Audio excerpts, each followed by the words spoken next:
Regulação de casas de aposta e balanço feito pelo Banco Central apresentam impactos na economia brasileira.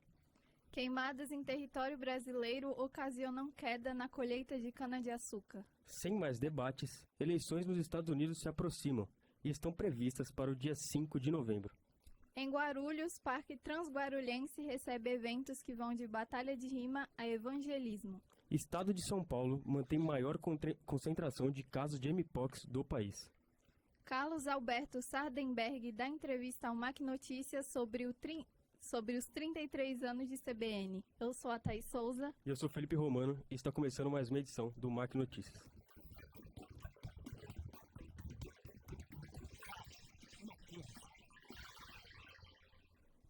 Deu Red. Investigações das bets vêm à tona. Donos de casas de aposta e influenciadores, como Deolane Bezerra e Gustavo Lima, receberam mandatos de prisão. O Ministério da Fazenda fez regulação para que casas de aposta possam continuar atuando no Brasil. Pouco mais de 200 estão aptas a seguir e aproximadamente 600 já saíram do ar. O Banco Central divulgou que beneficiários do Bolsa Família gastaram 3 bilhões de reais com bets apenas em agosto de 2024. Grupos de baixa renda são os mais prejudicados pelas atividades de apostas esportivas.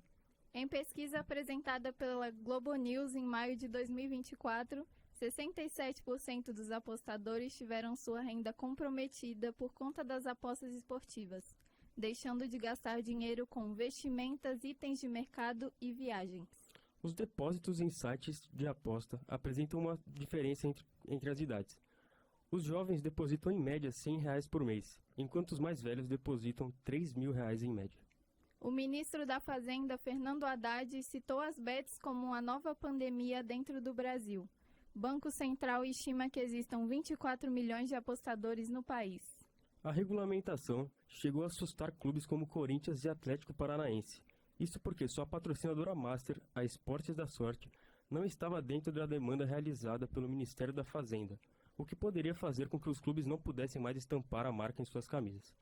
No dia 16 de outubro, a situação foi regularizada e a empresa poderá seguir atuando no Brasil. As bets que conseguiram autorização em 2024 não estão garantidas para o ano de 2025. O presidente Luiz Inácio Lula da Silva relatou que, caso o comprometimento de renda não evolua, as bets serão tiradas do ar no Brasil. Bom, estamos aqui com Vinícius Lucena, que vai comentar um pouco mais sobre o cenário atual das investigações em relação às bets. Bom, muito boa tarde, Thaís, muito boa tarde, Felipe, muito boa tarde aos ouvintes também. Bom, a Polícia Civil vem fazendo uma investigação muito rigorosa contra essas organizações criminosas que usam as casas de apostas para fazer a lavagem de dinheiro, né? De acordo com o Ministério da Justiça, apenas uma quadrilha já movimentou cerca de 3 bilhões de reais, um número muito expressivo, tendo em vista o país em que vivemos, com alta inflação, uma crise financeira muito grande, e esses criminosos utilizam famosos influenciadores para conseguir alcançar mais pessoas, para que elas apostem também cada vez mais. E Vinícius, esses famosos que são pagos para divulgar as bets, qual seria o impacto deles no aumento dos números de apostas? E quais consequências eles estão sofrendo por divulgarem essas bets? Bom, um impacto gigantesco, né? De acordo com o Banco Central, as casas de aposta online receberam mais de 10 bilhões de reais de janeiro a agosto desse ano só de beneficiários do Bolsa Família, né? Essas pessoas são totalmente influenciadas principalmente que os famosos que foram mais investigados até o momento foram a Deolane e o Gustavo Lima. Eles influenciam muitas pessoas com seus milhões de seguidores no Instagram e suas redes sociais em gerais. A Deolane teve sua prisão preventiva decretada e passou cerca de um mês na cadeia, junto com a sua mãe Solange Bezerra, né? E o cantor Gustavo Lima também teve sua prisão preventiva decretada, mas conseguiu entrar com habeas corpus e acabou não indo para a cadeia. E apenas só para divulgar as casas de apostas, o Gustavo Lima recebeu cerca de 50 milhões de reais em 2023 e 2024. Então, um número bem expressivo. Bom, Vinícius, e essa situação da regulação das bets também chegou a assustar os clubes, alguns clubes brasileiros que são patrocinados por essas bets também, né? Sim, assustou bastante, né? A Esporte da Sorte, por exemplo, patrocina clubes como Corinthians, Grêmio e Atlético Paranaense. Ela foi vetada de atuar no Brasil em 11 de outubro, mas após estourar o prazo limite, conseguiram regularizar a casa e estão conseguindo expor sua marca nas camisas, estampar suas marcas, tanto em placas de publicidade quanto camisas de futebol. As bets hoje movimentam muito dinheiro no esporte, então um clube sem seu patrocínio master acaba sofrendo muito com sua saúde financeira, acaba ficando bem estável. Muitas pessoas não conseguem pagar seus salários também, e assim, afeta muito os clubes. Sem as bets, os clubes terão sem aporte financeiro nenhum. De 15 clubes, 20 clubes, 15 tem o seu patrocínio de casa de aposta. Então é algo muito, muito impactante, Thaís. Agora, obrigada, Vinícius, pelo seu comentário. Agora, pensando no tema muito importante, que é a questão da alimentação nas universidades, os repórteres Gustavo e Felipe foram ao campus do Mackenzie para ouvir a opinião dos alunos e frequentadores do local sobre a variedade de restaurantes e alimentos.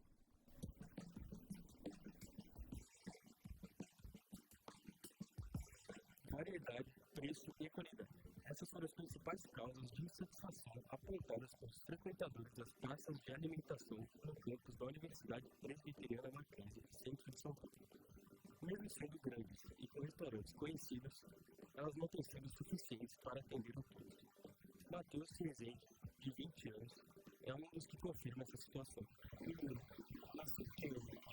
Essa variedade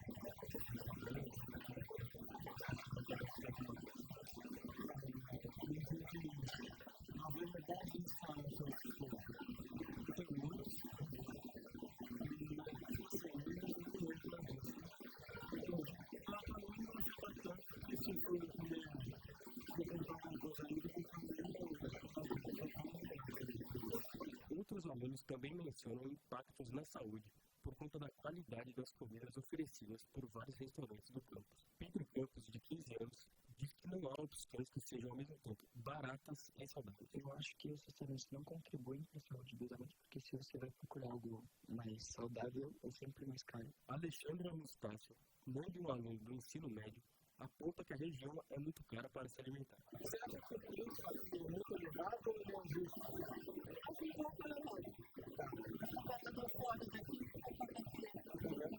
Pedimos para que os entrevistados dessem uma nota de 0 a 10 para a alimentação dentro do campus. A média ficou em 6,8. Não chega a ser uma nota baixa, mas fica muito a desejar.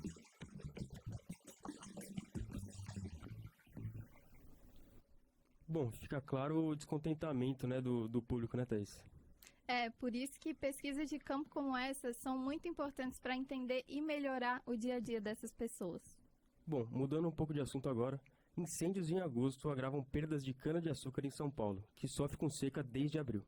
A onda de incêndios no interior de São Paulo piorou a situação das lavouras, que já vinham registrando perdas desde abril por conta da seca que atinge a região. A falta de chuvas e o fogo destruíram a cana que seria colhida nesta safra e também os brotos que dariam origem à próxima colheita. As perdas vão aumentar o custo do produtor para renovar as plantações, reduzir a produtividade e podem impactar os preços do açúcar e do etanol. De acordo com o CEO da Organização de Associações de Produtores de Cana do Brasil. O presidente da associação afirmou que queimar cana é o mesmo que queimar dinheiro. A associação estima uma colheita de 370 milhões de toneladas, uma queda de 12% em relação à previsão inicial. 5 pessoas já foram presas no interior de São Paulo por suspeita de participarem dos incêndios. Bom, estamos aqui com o Matheus Talassi no estúdio, que vai comentar um pouco mais sobre as queimadas. Muito bem-vindo, Matheus. Boa tarde, Felipe. Boa tarde, Thaís. E boa tarde aos ouvintes. Bom, atualmente as queimadas estão mais controladas em São Paulo. Devido às ações de combate, à intensificação das punições, o ritmo acabou diminuindo e a situação continua sendo monitorada. E, Matheus, a gente sabe que, de acordo com o Mapa Biomas, cerca de 22 milhões de hectares foram devastados com as queimadas no país só nesse ano. A gente queria entender quais foram as regiões no interior de São Paulo que foram mais afetadas. Por conta da dificuldade em conscientizar e prevenir esses atos criminosos, cidades como Barretos, Franca, São Simão e Ribeirão Preto, que costumeiramente já passam dificuldades em época de seca, foram algumas das cidades mais afetadas no interior de São Paulo. Isso resultou numa perda de qualidade e quantidade muito significativa nas produções agrícolas. E é sempre muito importante voltar a alertar que as queimadas são extremamente prejudiciais, tanto para a destruição de ecossistemas, qualidade de produtos que chegam até nós e até mesmo para a qualidade do ar que a gente respira. As queimadas têm que ser sempre combatidas, caso contrário, a situação que já não é boa só tende a piorar. Bom, e Matheus, quais são as atualizações que existem sobre a atuação do governo para tentar contornar essa situação e se existe alguma medida para que essas situações, como as dessas queimadas que ocorreram em 2024, diminuam? Bom, durante o ano de 2024, novas políticas de combate foram implantadas, como aumento nas multas, fiscalização, programas de reflorestamento, reforço no corpo de bombeiros e um investimento de mais de 340 milhões de reais desde 2023. Apesar disso, a gente percebe que essas atitudes acabaram vindo com um certo atraso, porque algumas cidades sofreram danos catastróficos e vão precisar de bastante tempo para se reestruturar, Felipe. Bom, muito obrigado, Matheus. Agora entrando no assunto esportes. Aos 39 anos, Cristiano Ronaldo afirma estar muito próximo da aposentadoria. Craque português disse que pretende se aposentar no Al Nassr, seu atual clube da Arábia Saudita. Em entrevista ao canal português Now, o jogador afirmou não saber se irá se aposentar daqui 2, 3 anos ou até mesmo muito em breve. Contratado para ser o principal nome do projeto de crescimento do futebol saudita, Cristiano abriu as portas para a chegada de diversos astros internacionais, como Neymar e Benzema. Em sua terceira temporada na Arábia Saudita, Cristiano Ronaldo se diz muito bem adaptado ao país. Ele foi vice-campeão da Liga e alcançou 50 gols na competição. O jogador, considerado por 5 vezes melhor do mundo, afirma querer seguir sua vida fora do futebol quando se aposentar. No fim da Eurocopa de 2024, muito se especulou o fim de Cristiano Ronaldo na seleção portuguesa, mas Cristiano segue se colocando à disposição da seleção. O jogador revela ainda que não irá avisar ninguém quando se aposentar da seleção e que será uma decisão natural, mas muito bem pensada. Bom, agora voltando para as universidades. O uso de cigarros eletrônicos, mais conhecidos como vapes ou pods, tem sido recorrente entre os alunos. Confira agora mais informações com a matéria completa realizada por Vinícius Lucena e Matheus Talassi.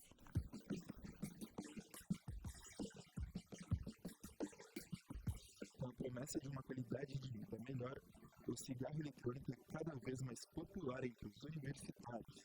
1 a cada 5 pessoas entre 18 e 24 anos faz o uso diário do aparelho, que é proibido por lei desde 2009. Mesmo assim, segue sendo comercializado clandestinamente. Vinícius Marques, de 20 anos, estudante de publicidade da Universidade Mackenzie, teve seu primeiro contato com o vape após o uso do cigarro. Na época eu fumava cigarro, e aí veio aquele papo de que o pod era mais saudável na época. E eu acreditei na época e acabei comprando o primeiro pod. Desde então foi o uso mais frequente. Especialistas dizem que o vape traz perigos à saúde, tanto para os pulmões quanto para o sistema cardiovascular. A universitária Beatriz Souza, de 19 anos, já sofreu sintomas de várias doenças respiratórias. Eu tenho asma e eu tive pneumonia esse ano, mas era bem difícil de parar que logo quando eu melhorei da pneumonia eu voltei já. A nicotina pode viciar e causar dependência nos usuários. Problemas como compulsão, tremores e outros impactos na saúde foram relatados por Yasmin Garcia, consumidora do cigarro eletrônico há 5 anos. Só que muito cansada, porque eu muito pouco, O comércio de vape movimenta cerca de 7 bilhões e meio de reais. A liberação do cigarro eletrônico está em discussão na Anvisa. O Senado está tramitando o projeto de lei para a taxação do produto.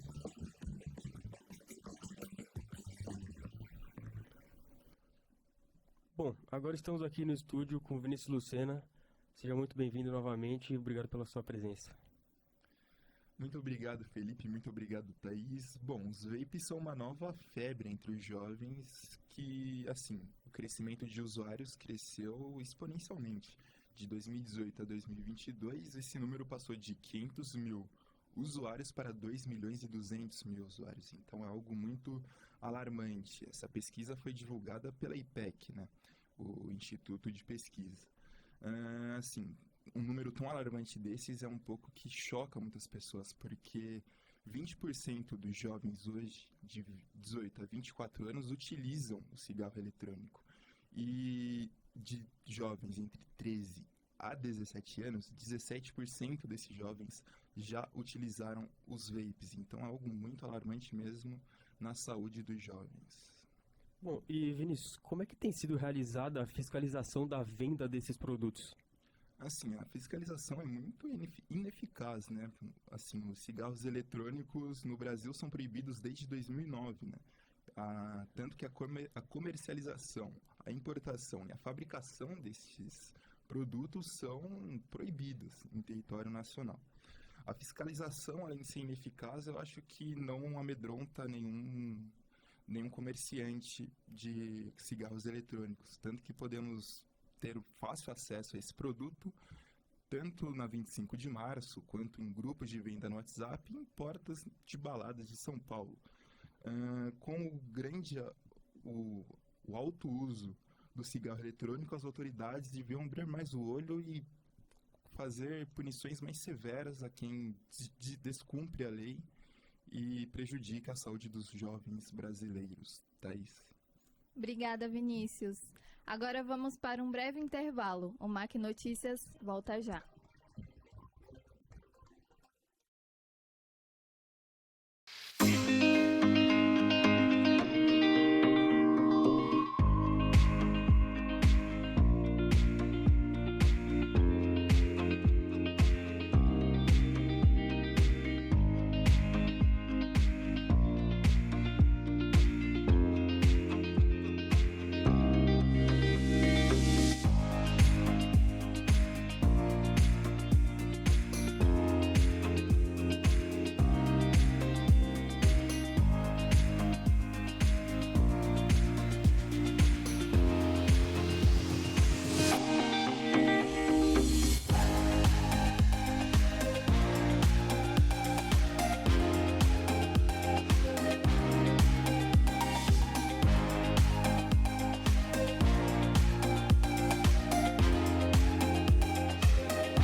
Segundo bloco do MAC Notícias. No dia 1º de outubro, Carlos Alberto Sardenberg, renomado jornalista brasileiro, concedeu entrevista ao Estúdio M. No dia em que a rádio CBN completava seus 33 anos, Sardenberg comentou um pouco sobre o início de sua trajetória na rádio.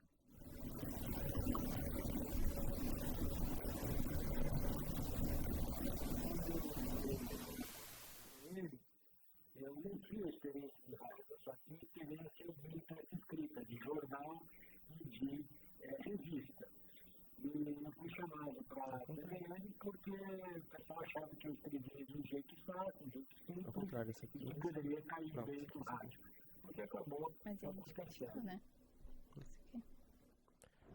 Sardenberg trabalhava com a parte escrita do jornalismo e foi chamado para a rádio CBN sem experiência nessa área. O jornalista relatou dificuldade para se adaptar à rádio. Olha, foi uma adaptação demorada. Levou algum tempo sim, porque tive que fazer um intenso treinamento. Eu comecei com fonoaudiologia, que é, enfim, colocar muitas palavras, técnicas de respiração. A entrevista foi finalizada com dicas do experiente Carlos Alberto Sardenberg aos novos jornalistas. O jornalista hoje, considerando a quantidade de instrumentos que ele tem à sua disposição, e muito especialmente a inteligência artificial, que a gente tem feito coisas incríveis com a inteligência artificial, eu acho que o jornalista tem que ter Bom, agora no tema eleições nos Estados Unidos. Após o debate entre Kamala Harris e Donald Trump, realizado no dia 10 de setembro, a emissora CNN convidou os candidatos à presidência dos Estados Unidos para um novo embate. A vice-presidente Kamala Harris aceitou o convite feito pela CNN e disse que estaria pronta para enfrentar Trump caso houvesse um próximo encontro. A resposta de Donald Trump ao convite feito pela emissora CNN veio em um comício realizado na Carolina do Norte, no final de setembro, onde o ex-presidente afirma que é tarde demais para um novo embate. Trump sugeriu semanas antes que estaria aberto a participar de um terceiro debate presidencial, mas após ser questionado por repórteres, disse que só participaria caso estivesse de bom humor. Em resposta à afirmação feita por Trump, a campanha de Kamala rejeitou a declaração, dizendo que o ex-presidente muda de ideia todos os dias. O debate citado seria semelhante ao primeiro debate presidencial de 2024, que ocorreu em junho, entre Trump e o presidente Joe Biden, que aconteceu nos estúdios da CNN em Atlanta. Em outubro, a CNN ofereceu às campanhas um formato semelhante ao debate de junho, no qual Trump e Kamala responderiam às perguntas dos moderadores por 90 minutos, sem plateia ao vivo no estúdio. Estamos aqui com o Henrique Juang para falar sobre a situação atual da eleição americana, agora que o dia de votação está mais próximo. Bem-vindo, Henrique. Muito obrigado, Thaís, Felipe e aos ouvintes. Realmente, as eleições americanas estão chegando e determina bastante o destino dos Estados Unidos e não só eles, também grande parte do mundo, né? Sim, e Henrique, como que estão os candidatos nas pesquisas atualmente, assim, faltando uma semana antes das eleições? Os candidatos estão com a previsão de votos até que é razoável, bem dividida, com algumas pesquisas falando que a Câmara pode estar um pouco à frente, outras falam que o Trump está à frente com 51%, 49%. Está bem acirrada. Entretanto, eu pessoalmente acredito que o Trump tem mais chance de ganhar, porque grande parte dos eleitores ainda são meio conservadores e o Trump atrai o público conservador e masculino, enquanto a Câmara quer atrair mais o público jovem e feminino. Não desmerecendo, mas o Trump está fazendo uma boa campanha desde o começo e também o governo Biden foi bem fraco. E os democratas investindo no Biden foi uma péssima escolha até o final. E Henrique, que medidas esses candidatos estão adotando para receber mais apoio do público? Normalmente, eles já estavam sabendo o público, né? Os partidos republicanos e democratas já querem apelar para o próprio público. Agora é um pouco menos comparado ao Brasil de atrair os indecisos, mas principalmente manter o próprio eleitor. Como, por exemplo, e até converter alguns. O Trump, por exemplo, fazendo mais propagandas econômicas, atraindo os conservadores. O masculino até fez uma propaganda de trabalhar como caixa, trabalhar no McDonald's, um meme que acabou espalhando como propaganda. E a Câmara também, tentando atrair mais o público mais jovem, recebendo apoio de artistas, como Taylor Swift e alguns outros que você consegue ver no X ou Twitter. Certo, Henrique. Obrigada pela presença. Muito obrigado. Agora, na cidade de Guarulhos, Parque Linear Transguarulhense é palco de eventos e atividades culturais diversas. Com 24 mil metros quadrados, a área verde possibilita lazer e cultura à população regional. Confira agora a reportagem completa com a repórter Débora Moura. Este é o clima encontrado por quem passa pelo Parque Linear Transguarulhense. Oi, eu sou a Dirce. Eu gosto muito desse lugar, eu venho aqui, passo aqui todo dia, trabalho aqui próximo, né? E muito arejado, tem o barulho dos pássaros, é um lugar tranquilo. Fundado em 2004, o parque é uma praça pública com cerca de 24 mil metros quadrados. Está localizado no Parque Continental 1, na cidade de Guarulhos, região metropolitana de São Paulo. Segundo o censo de 2022 do IBGE, Guarulhos é o segundo maior município paulista, com aproximadamente 1 milhão de habitantes e uma área territorial de 318,6 km². No distrito do Parque Continental, o parque está localizado próximo ao Banco do Jardim Paulista e a escolas como a Escola Estadual Professor Celso Pina. Eventos como a Bienal do Livro de 2018 e shows em comemoração ao aniversário dos 463 anos de Guarulhos, realizados em 2023, aconteceram no espaço. Além desses eventos, batalhas de rima e evangelismo de igrejas locais também fazem parte dos usos do local. O diretor do Departamento de Turismo da cidade, Ricardo Balcone, afirmou que o Parque Transguarulhense é um ponto turístico importante para a cidade, mas que há maneiras de potencializá-lo, a depender da gestão que assumirá a prefeitura após o fim das eleições. Dentro do meu planejamento, existe sim algumas possibilidades, tanto quanto ter um evento gastronômico ali na região, tirar um pouco do bosque, conseguir levar para lá, como eu havia dito, evento de carro antigo, eu acho que ele cabe muito legal, fica muito bem montado, fica muito bonito de se ver. E também gostaria de levar uma mostra de cinema para lá. Eu acho que é muito pontual e muito favorável para o local. Em relação aos eventos realizados por iniciativas populares, a Batalha da Liminar, criada pelos jovens PH e Maraca, acontece todas as terças-feiras no local, a partir das 7h30 da noite. Artistas de diferentes regiões são convidados a se apresentarem no evento e participam de edições especiais como autotune e a capela.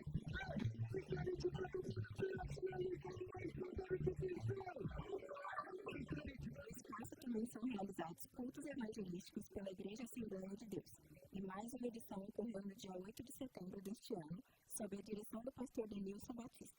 Com o tema Saindo das Quatro Paredes, o evangelismo tem como objetivo apresentar a fé cristã para pessoas que ainda não a conhecem. Denilson, que é pastor há 23 anos, explica que o tema representa a propagação do evangelho para além da congregação.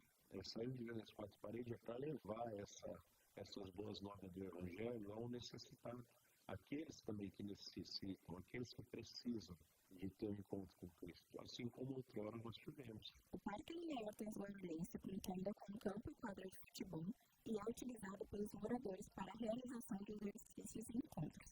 Por ser uma área de uso livre e gratuito, o parque permite à população local acesso à cultura e lazer, aspectos importantes para o bem-estar de uma sociedade.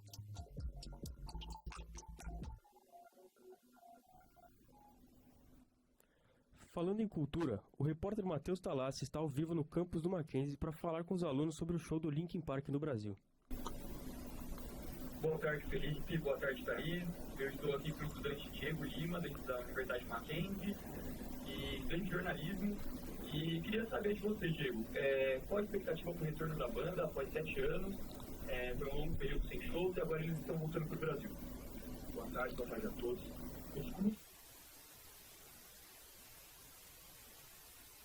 E eu acho que essa nova geração precisa de uma banda referência como essa. Na minha época, quando eu era um pouco menor, não sei tão velho, eu gostava muito de ouvir, até hoje eu ouço. Eu acho muito importante todo mundo ter a capacidade de ouvir uma banda tão referente quanto essa. Legal. E quais são suas músicas favoritas da banda?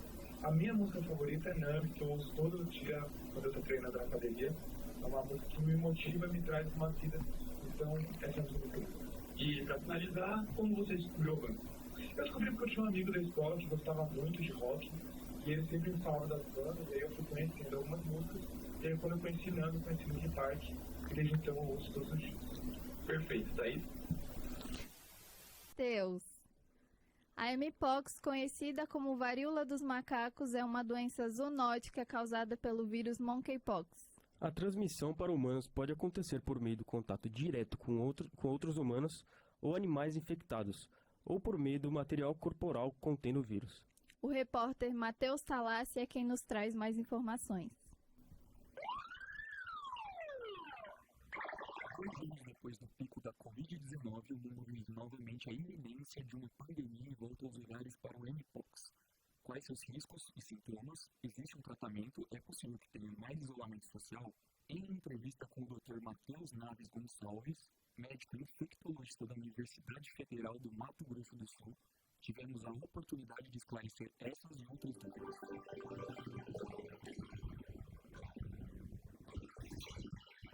Conhecida como varíola dos macacos, essa doença tem como agente causador o monkeypox, um vírus identificado pela primeira vez na década de 1950 na Dinamarca. Erradicado em 1980, o mpox ressurgiu em 2017 na Nigéria, após 40 anos sem relatos de contágio. Embora casos fora da África Central e Ocidental fossem raros e, geralmente, associados a viagens para áreas endêmicas, um surto global iniciado em 2022 resultou na disseminação significativa do vírus em regiões não endêmicas. Em resposta ao rápido aumento de casos, a Organização Mundial de Saúde emite um alerta global ainda no mesmo ano. A varíola dos macacos é uma zoonose viral, que surge a partir de um animal hospedeiro e é transmitida ao ser humano. Pode ser contraída através de contato próximo com lesões, fluidos corporais, gotículas respiratórias, materiais infectados e ingestão de carne ou produtos de origem animal mal cozidos. O período de incubação varia entre 5 a 21 dias após a contaminação. Os sintomas da doença são semelhantes aos da varíola comum. Os principais sinais incluem febre, erupções cutâneas, lesões na pele, dor no corpo, enxaqueca, ínguas, calafrios e exaustão. A situação da mpox hoje é diferente da situação que foi o Covid-19 durante a pandemia, principalmente por conta do mecanismo de transmissão, que, querendo ou não, é um pouco mais difícil do que a transmissão de um vírus respiratório. Para você transmitir a doença da mpox, você precisa de um contato pele a pele prolongado, né? Por isso mesmo que a via sexual está muito relacionada com essa transmissibilidade. Enquanto que na Covid-19 basta a inalação de vírus que estão aí pairando pelo ar que você já adquire a doença. Então a OMS, né, junto com os órgãos nacionais de saúde, consegue se preparar frente à doença de forma que a gente consegue controlar a disseminação, né, através de estratégias de saúde, como a vacinação de pessoas que são consideradas público-alvo, através da informação da população e medidas de controle e de contenção da doença. Então, nada impede que no futuro o vírus continue se modificando, gerando mutação e que se torne ainda mais transmissível e que a gente possa vir a encarar uma pandemia de mpox no futuro. No Brasil, o número de casos confirmados de mpox em 2024 já superou o total do ano anterior. Em pouco mais de 10 meses, foram registrados 945 testes positivos, comparados a 853 casos em 2023, conforme boletim do Ministério da Saúde. A região sudeste concentra a maioria dos casos, com 763 confirmações, e o estado de São Paulo lidera as estatísticas, contabilizando 466 notificações confirmadas. Até o momento, não houve registros de óbitos relacionados à doença. A gente pode enumerar algumas coisas aqui. Por exemplo, o aumento das suspeitas clínicas. Hoje a gente fala o tempo todo de mpox. O profissional de saúde está preparado para suspeitar de mpox e juntamente com maior acesso a técnicas de diagnóstico. Hoje o sistema do SUS e de alguns setores particulares tem a técnica de diagnóstico que é simples e que leva a uma maior facilidade no diagnóstico de casos suspeitos, levando a um maior número de doenças registradas naquele ano, ali de 2024. É uma hipótese do aumento. A prioridade na vacinação é a imunização de grupos de maior risco de evolução para formas graves. Isso inclui homens, gêneros, travestis e mulheres transexuais com 18 ou mais que vivem com HIV. Além disso, funcionários de laboratórios que trabalham diretamente com micro-organismos e têm entre 18 e 49 anos também têm prioridade. A vacinação também foca pessoas que tiveram contato classificado pela OMS como de alto ou médio risco com fluidos e secreções corporais de indivíduos suspeitos, prováveis ou confirmados para mpox. O imunizante deve ser administrado dentro de 4 dias após o contato com alguém infectado ou em até 14 dias se não houver sintomas. E hoje, tanto a nível hospitalar quanto a nível ambulatorial, ou seja, o tratamento em domicílio, não existe um tratamento específico para a doença. A doença é um vírus, um DNA vírus, que tem uma evolução benigna e o tratamento proposto hoje é o tratamento dos sintomas. Então a gente vai avaliar os sintomas do paciente e conforme ele evoluir, a gente vai oferecer o tratamento para aquele determinado sintoma. Tem uma infecção secundária, a gente vai tratar essa infecção secundária às lesões. O paciente está em estado de choque, a gente vai tratar o choque do paciente, mas nunca o vírus em si. O vírus em si ele vai ser combatido pelo próprio sistema imune do indivíduo. Bom, e nesse momento estamos ao vivo com o repórter Vinícius Lucena, que está conversando com algumas pessoas pelo campus para saber se elas têm conhecimento sobre a doença, se já tiveram contato com alguém que já foi infectado pela doença. Enfim, é com você, Vinícius. Muito boa tarde, Felipe. Muito boa tarde, Thaís, e a todos os ouvintes. Bom, estou aqui no campus do Mackenzie e estou aqui com a Maria Fernanda, estudante de psicologia de 19 anos. Maria, você já teve contato com alguém que teve lipose? Você tem conhecimento dessa doença? Na verdade, eu nunca tive contato com alguém que teve. Tudo que eu sei é o que eu vi na televisão. E vi poucas coisas, mas já vi algumas notícias. Perfeito. E assim, a lipose pode causar uma nova pandemia global. Qual o seu sentimento sobre isso? Como você passou pela pandemia da Covid-19 e como você acha que pode encarar uma nova pandemia nos dias de hoje? Então, na real, a pandemia, para mim, foi uma experiência, acho que para muitas pessoas, muito péssima. E, enfim, pode imaginar que dá um pouco de desespero de voltar tudo, né, o lockdown, tudo fechado, sem poder ter contato. Então, acho que, para mim, particularmente, seria uma coisa que, de pensar, assim, né, me dá um pouco de desespero e de, né, levando em consideração as experiências da pandemia de Covid, um pouco de desespero, acho que é a palavra que resume. Perfeito. Muito obrigado, Maria. É com vocês aí. Obrigada, Vinícius. Seguindo para o final deste programa, fiquem agora com a crônica sonora O Casal Apaixonado.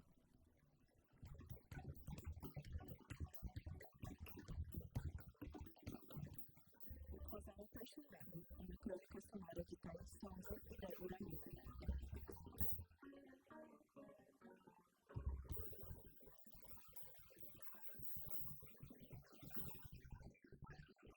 Em 1974, um casal de executivos caminhava pela avenida mais movimentada de São Paulo. O trânsito carregado e paciente concluiu um dia nublado e negado no parque. Diferentes realidades se encontravam durante o dia, mas naquela extensa avenida tudo se tornava no céu. Apesar do cinza, carros de diversas cores coloriam as ruas da cidade, que parecia acordar contra o tempo. Augusto e Madalena costumavam almoçar por volta do meio-dia, e todos os dias escolhiam um restaurante diferente para conhecer.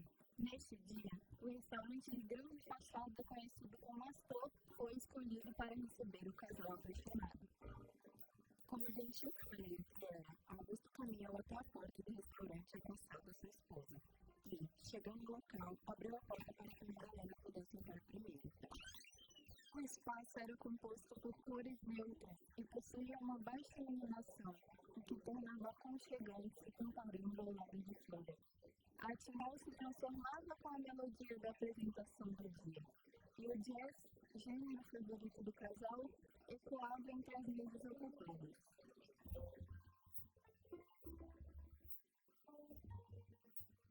O casal caminhou até a mesa que foi escolhida e reservada cuidadosamente para Augusto. A mesa se encontrava próxima à janela, e essa revelava a maravilhosa vista da avenida mais movimentada da cidade. Enquanto se acomodavam em seus lugares, era possível ouvir o som do vento ressoar do lado de fora. O tempo estava nublado, e a pouca luz do sol que antes refletia sobre eles pelo caminho passou no céu cinza. Havia rosas vermelhas postas sobre a mesa, acompanhadas de 2 taças de vinho com detalhes dourados e uma garrafa de vinho, que por sinal era o favorito deles. Em meio aos ruídos dos talheres, os dois se olhavam em silêncio, com um olhar de admiração, apreciando o momento que estavam vivendo juntos. Era como se apenas os dois existissem naquele restaurante, o que para muitos seria apenas um almoço comum, para Madalena e Augusto era mais um momento especial que ficaria guardado para sempre em suas lembranças.